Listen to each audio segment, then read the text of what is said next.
trust me, it was all bad. If there's any lesson to take away here from my experience for all of you watching, it would be don't use like a defining characteristic and shove it down people's throats. Don't try and force people into thinking you are special or unique. Just be yourself, and if they view you as special or unique, great. If they don't, who gives a shit? The two that come to mind right away are vegan and atheist, where people constantly mention those two things that they're associated with that. At least that's the big meme on the internet, and I've only seen it in real life a couple of times, so I don't know how prevalent that is. But just going around and saying things like, I'm a vegan, I'm an atheist, I'm a virgin, and constantly bringing those things up and calling attention to it just makes people not want to be around you. It's a pretty toxic social environment when you're just constantly talking about what you think makes you unique and special. That would be kind of the takeaway from this virginity bragging story, I'd say. Yeah, that's about it. See ya. A lot of sketchy shit, especially when it comes to the treatment of some of the performers, and I wanted to ensure that this company didn't have any of those problems, so I did some extensive research on the company, and from everything I've found, the company just has a great reputation. The performers love to work with the company. No one's ever had anything negative to say about an experience they've had while working with them, and they're just a well-respected company in the field. Think about Deep Throat. What if it wasn't called Deep Throat? What if it was just called Gagging on a Dick? It wouldn't have been nearly as impactful. You need a good title. What's that one that's on Murder on the Orient Express? That's Mhm. the exact same title that I've got. We could call it, sticking in this vein, we could call it The Murder of Cats. And you see what it's getting at? Pussy. You get it? That's so awful.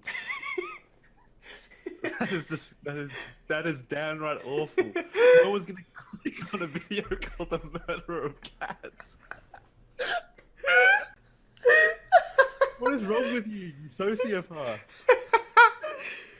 We'll keep that one on ice. We'll come back to it. So shock rock artists succumb to the curse, and then Mike Mitchell's piecing everything together.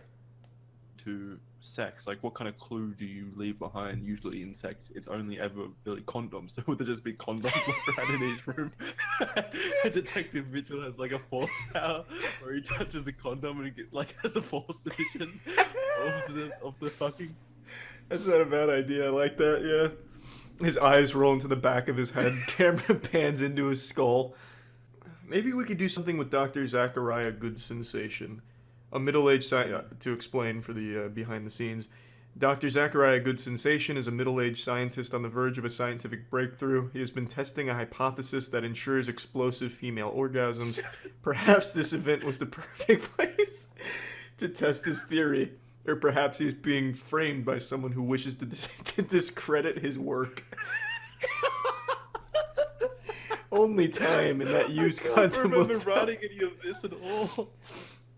I've realized though, or perhaps he's being framed by someone who wishes to discredit his work. How does that discredit his work leaving behind a condom? His whole work is based around orgasms and they leave behind a condom that proves. Maybe it's an empty condom, so there was no fluid. That is perfect. Oh, that could be a whole like. Well, Detective Mike Mitchell examines the condom and realizes that there's no cum on it. A real crack shot. I think we're all set on the idea that he gets the mysterious envelope, he takes the job, he comes to Rock Hard Manor, power's gone out, and a mysterious condom is on the floor.